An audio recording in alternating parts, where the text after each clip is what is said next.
turning Xville. No need to ask it why. Drive the road, it's easy. See the towns go by. Just a man behind the wheel and the carriage knows the road. Don't know where you're headed, but my pressing any load. From time to time you'll notice Holly wasn't there. Only whiskey and ghostlies, like some vacant chair. Moving has some solid reason, no schedules to take care. Get started and keep rolling. Meet what comes in there, what comes in there, what comes in there. So, John Casson, my Facebook algorithmic bubble inmate. This is probably a boring story for you, but might be interesting. You know, strangers you meet on the internet that you have nothing in common with, and you get in the bubble together. Now, you know, Facebook algorithm, you know, it's all, you know, you have 3,000 Facebook friends, but you only see posts by like 20 of them every day. Well, John Casson was a guy, I think we met on the Baritone Obsessed group, where he was interested in getting a baritone and asked me for recommendations, because I was posting ad nauseum about my collection of cheap shit. And he wanted to try baritone. He played like mandolin and, you know, regular guitar and bass and stuff. But we had, you know, a music nerd discussion where, you know, he just asked me, can you recommend something? And that, you know, me, right? I mean, we got into a thing. And that, I think that was like back in 2016. And ever since then, we've been in the bubble together, seeing each other's shit every day. And I still don't really know him. Now he's gone, right? I mean, this is also like a story of regret of how you could have gotten to know somebody together, because like he seemed like a wise man. He seemed like an English gentleman from the countryside in the old days. Like these people, I only know them from series like All Creatures Great and Small. Remember that? That was a long time ago. Anyway, John Casson, we had like nothing and everything in common. It was weird. Amateur musician, posting stuff we recorded on our phone. He is a poet. I consider myself I like to write silly lyrics, but he was really a poet. And I could tell, if you go to his SoundCloud thing, link in the description below, you'll see like some of his poems sound like they were definitely intended to be rock songs. He just didn't like, he probably had riffs for him and stuff. Like this song, Moving Has No Solid Reasons, that was definitely a rock song. You can hear him kind of singing rock while he recites the poem. I mean, this was the riff. Something like that. I mean, he was into like kind of traditional music and blues-oriented hard rock and metal, kind of. He was a cool guy. Anyway, so apparently he left us 2 days ago on the 11th of April 2024, and he wasn't that old. I mean, I think he was under 70. Might have been 65. So I couldn't find his date of birth. I could find a few things about, you know, his poetry and music, and apparently, okay, he wasn't a priest, definitely. I don't think he was Catholic, but he was somehow involved in the church. He was like a devout man of God, and I think that would turn people off right away, but this is part of like how you have nothing and everything in common. And he also seemed like a decent guy and not into bad things. And we saw each other's posts. You know, he asked me some questions. We got into a guitar nerd rant, friended each other on Facebook many years ago, and he was subjected to a torrent of horrendous shit I post every day: anarchist, anti-government stuff, irreverent memes, and like he's non-judgmental. He was. he only said something once. He was never offended. When I just think like memes about like making fun of Jesus. I would make fun of that other guy too, but I think you'd get banned off interwebs for making fun of that other guy. You know who I mean. And making jokes about the devil. And, I don't believe in any of this shit. I never had anything to do with religion. I never had enough contact with religion of any kind to even be interested in the devil. I just think it's funny. Like everything. Send Me to Hell. It's a friend's fashion streetwear label where it's mostly satanic kind of black metal jokes about burning churches and shit like that. And I just think it's funny. Take Acid, Meet Satan was one of my favorite things, but the graphic is really Baphomet because the guy who makes that label doesn't have anything to do with Satan. It's just funny. Kind of like all the guys who like birthsome, including me, and it's just like, well, we're not into Satan burning churches or whatever ethno-nationalist shit, but, it's interesting. Whatever. So, one time he said, like, he saw me sharing advertisements from Send Me to Hell and t-shirt label, and he was just like, this occult path can lead you into some dark shit.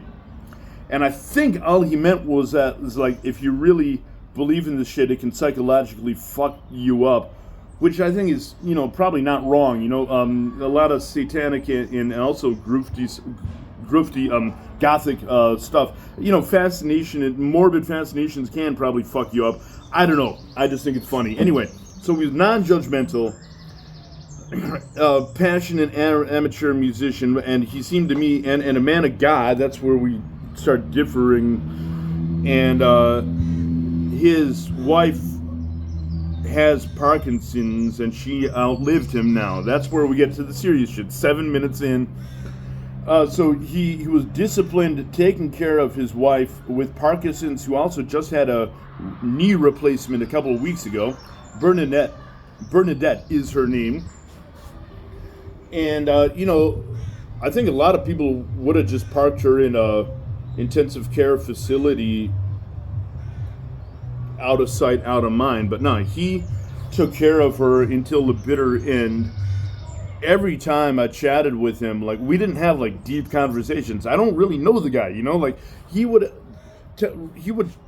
send me a chat, like, about guitar nerd stuff. Like, he's got a collection. He's got vintage shit and cheap shit, kind of like me, but he just posted about something he just got or was thinking about getting, and would get into a little back and forth, going to technical nerd shit, and then he'd just be like, "Oh, I'm off to make tea for my wife," or "My wife's got a knee replacement surgery. I gotta take her for the pre-op examination." Or one time, my last chat with him last week, it started off more guitar nerd stuff, and then he was like, "I gotta get an examination." And then the very last tweet is, "Oh yeah, I had tweet, chat, message, Facebook, Fratzenbuch Messenger." He said, "Yeah, the examination went fine. Physical examination, no cancer. They did that thing that we're supposed to get when we're over 40." Anyway, so he wasn't old. He wasn't in bad health. My theory is he worked himself to death because he was only like a little bit over retirement age, and he must have been like, let's say he's 65. Like, he just retired. Now he's permanently taking care of his totally disabled wife. Parkinson's and knee replacement. This is hardcore. So I think he just worked until he had a heart attack. This is my theory, man. But and the point of this is discipline, like, and moral. I'm not a moralist, but this is the right thing to do. You do not, when you're able to take care of your wife who's completely gone. Parkinson's is some serious shit, To him, that was a no-brainer. He just did it. He was always making tea, making lunch, and, having an aperitif with his wife around 1300 hours GMT. almost every chat went like that, and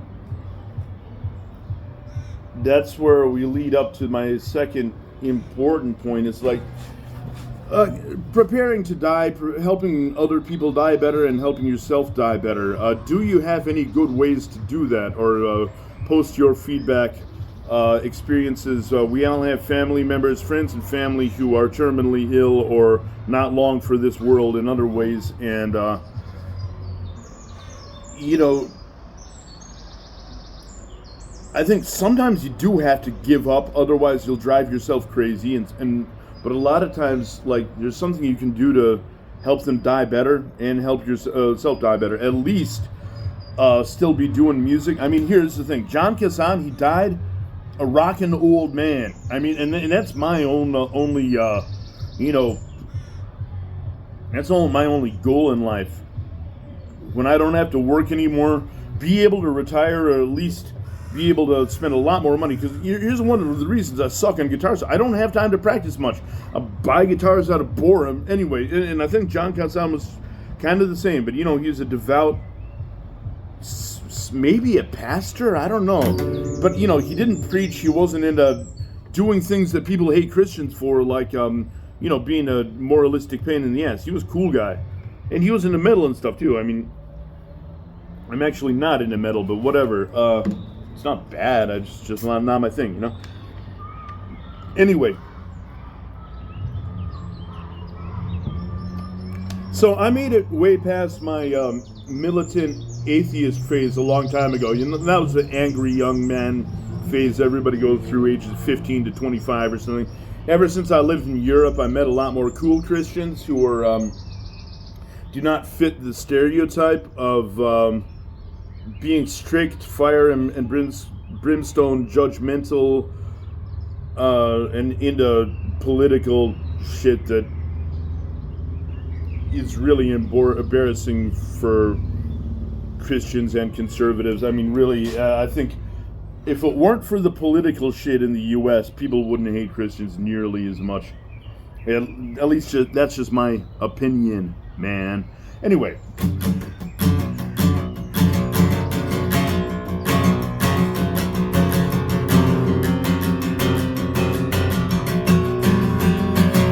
So he just said one time, watch out, you know, that occult stuff can lead you into dark places. And I was like, well, yeah, you don't think I really believe in this shit, do you?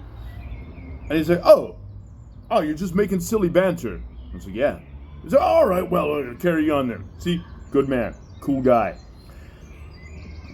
Not the kind of Christian pain in the ass, but he really believed. So, more power to him, I guess. And he died taking care of his wife and doing as much music as he can on the side.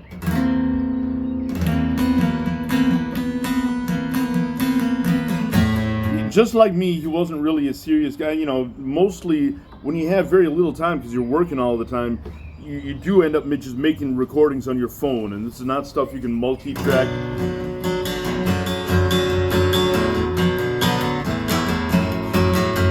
So I got the impression that with John Casson that he was kind of like me, like post his stuff online so you don't forget it.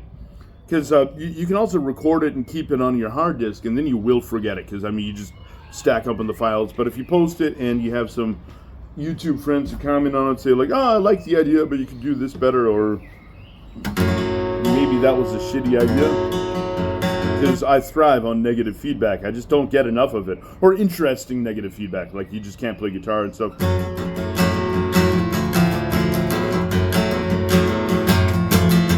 Oh, well, if you made it this far, what do you think of this idea?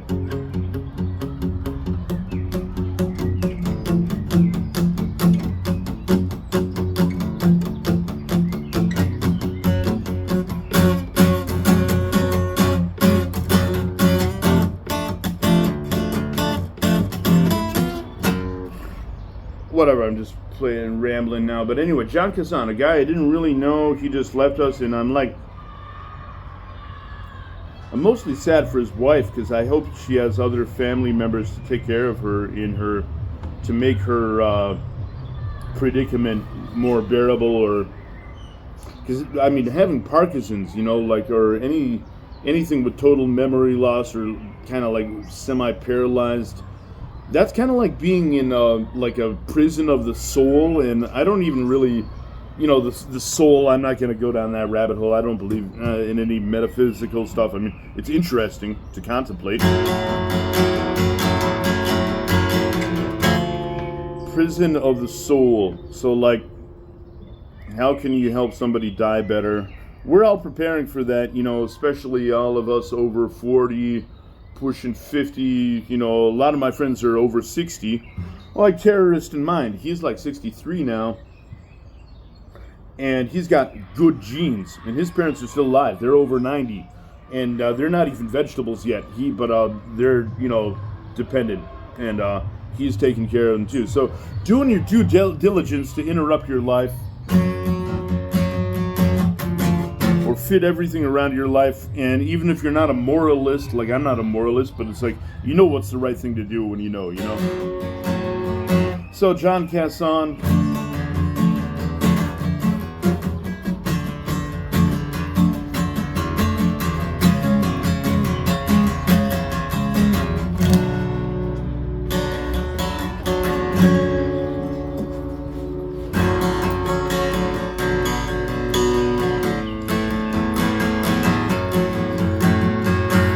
he reminds me of other believers I know who found irreverent shit where you're making fun of Jesus.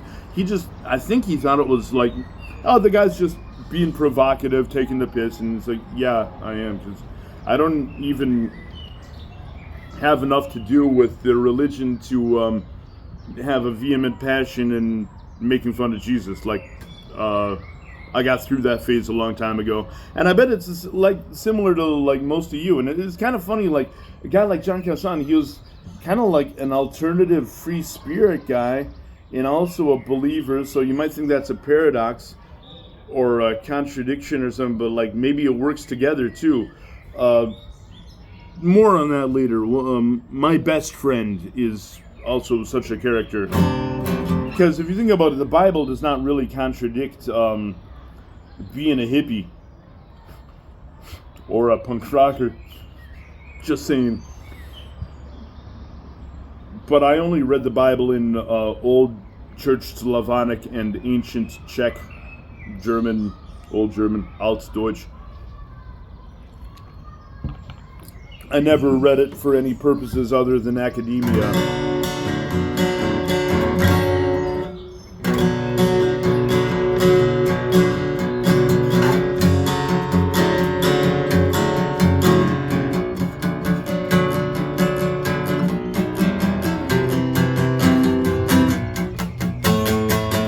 So I got this guy I don't really know. He just died.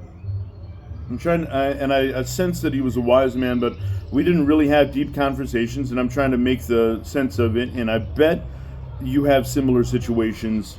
It seems like an internet thing, you meet people on the internet or see videos by people, and then one day they're gone, and you wish like, oh, maybe I could have gotten to know him better. But also, in real life, we don't have time to chat. Or, ask, like John Casson, every time we chatted, it was about guitar nerd shit. Ask a few questions. What do you think about this? What do you think about that? I just got that. Technical specs on something. And then, I got to make tea for my wife, or I got to, drive her to the clinic or something. So these are real short. Like, nobody has time to get to know strangers on the internet. And if you do...